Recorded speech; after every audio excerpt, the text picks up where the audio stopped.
அவரை பத்தி நான் பெருசா பேசுறதுக்கு எல்லாரும் பேசிட்டாங்க. பெருசா என்னால அதுக்கு மேல எதுவும் என்னுடைய ஒரு என்னால எதுவும் பேச முடியாது. அந்த அளவுக்கு he was a great man. ஆ எனக்கு பர்சனலா ஓரளவுக்கு நான் சின்ன பையனா இருக்கும்போது, என்னுடைய வீட்டு பக்கத்துல இருந்தவரு தான் தான் நம்மளுடைய புரட்சி கலைஞர் விஜயகாந்த் அவர்கள். அவர் அப்போ பெருசா திரைப்படத்துல வரல. நான் சின்ன பையன். அவர் என்னுடைய என்னுடைய சொந்தம் ஒருத்தருக்கு ரொம்ப ஃப்ரெண்ட் அவரு. அவங்க அங்கதான் அவரை பார்ப்பேன். என்ன தம்பி எப்படி இருக்க? எப்படி இருக்க? மதுரை வெள்ளைக்காரா அப்படின்னு சொல்லுவாரு என்னைய. சின்ன வயசுல கொஞ்சம் அப்படி ரொம்ப ஃபேரா இருப்பேன். அதனால அதை பார்த்துட்டு மதுரை வெள்ளைக்காரான்னு சொல்லுவாரு. ஒரு மாதிரி கிண்டலா ஜாலியா இருப்பாரு. எப்பப்போ ஏதாவது அப்படி அப்படியே தலையில தடை விட்டுட்டு போவாரு. அப்புறம் நான் படம் பண்ணும்போது கண்மணி உனக்கான ஒரு படம் பண்ணும்போது நான் அவரை பார்த்து, அப்போ அவர் தான் தலைவர்.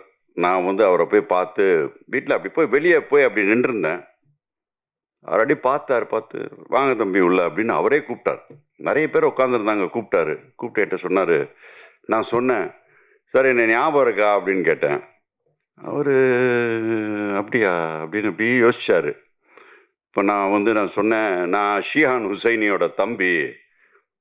ஓ நம்ம மதுரைக்காரமா அப்படின்னு சொல்லிட்டு, படம் பண்றியாப்பா, வெரி குட் அப்படின்னு சொன்னாரு. நீங்க தான் அடிதடி ஆக்ஷன்லாம் சின்ன வயசுல இருந்தே பண்ணிட்டே இருப்பீங்களே, அந்த மாதிரி நல்ல ஆக்ஷன் பண்ணுப்பா படத்துல அப்படின்னாரு. நான் சொன்னேன், உங்களுடைய இன்ஸ்பிரேஷன்ல தான் சார் நான் ஆக்ஷன்லாம் பண்றேன் படத்துல. இல்ல இந்த படத்துல நல்லா பண்ணியிருக்கேன் சார் ஆக்ஷன், நீங்க தயவுசெய்து படத்தை பாருங்க அப்படின்னேன்.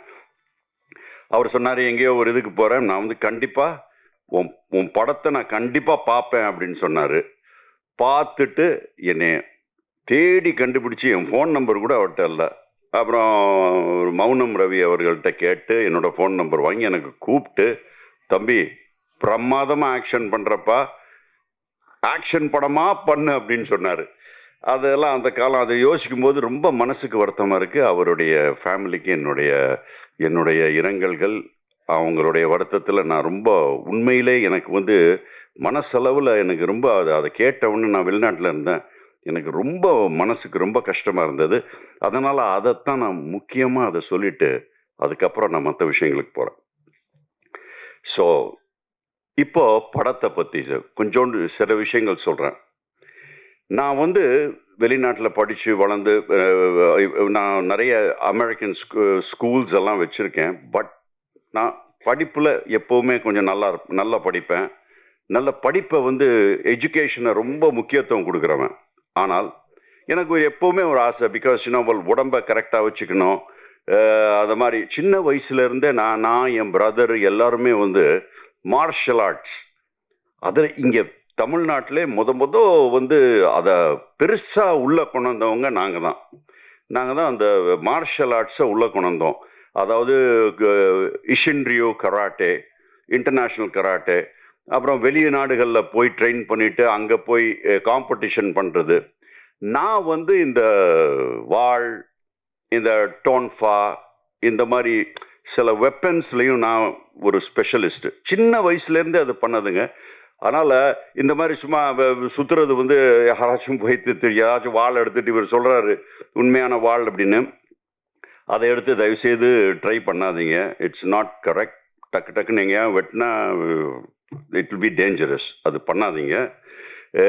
அது ட்ரையும் பண்ணக்கூடாது.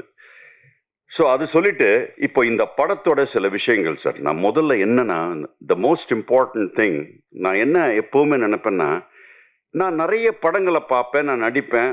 ஆனால் எனக்கு ஒன்று பட்டுட்டே இருந்தது, ஏன் கதையில் முக்கியத்துவம் கொடுக்க மாட்டேங்கிறாங்க. கதையை டக்குன்னு ஒரு 5 நாளில் 10 நாளில் ஒரு ஓகே ஒரு வருஷம் கூட வச்சுக்கோங்களேன், டக்குன்னு கதையை முடிச்சுட்டு கதைக்கு இது பண்ணாமல் பிரம்மாண்டம் அது இது எல்லாமே பண்ணா, ஆனால் கடைசியாக நிற்கிற ஒரே ஒரு விஷயம், செலவு கம்மியாக ஆகிற பட் கடைசியில் நிற்கிற ஒரே ஒரு விஷயம் கதை அப்படின்றது எனக்கு ரொம்ப ஆழமாக. நான் எப்பவுமே நான் நிறைய படிப்பேன், அதனால நான் யோசிப்பேன், என்ன கதைக்கு மட்டும் வேல்யூவே கொடுக்க மாட்டேங்கிறாங்களே அப்படின்னு நான் ஃபீல் பண்ணுவேன். அது யாரையுமே பர்ட்டிகுலராக நான் சொல்ல.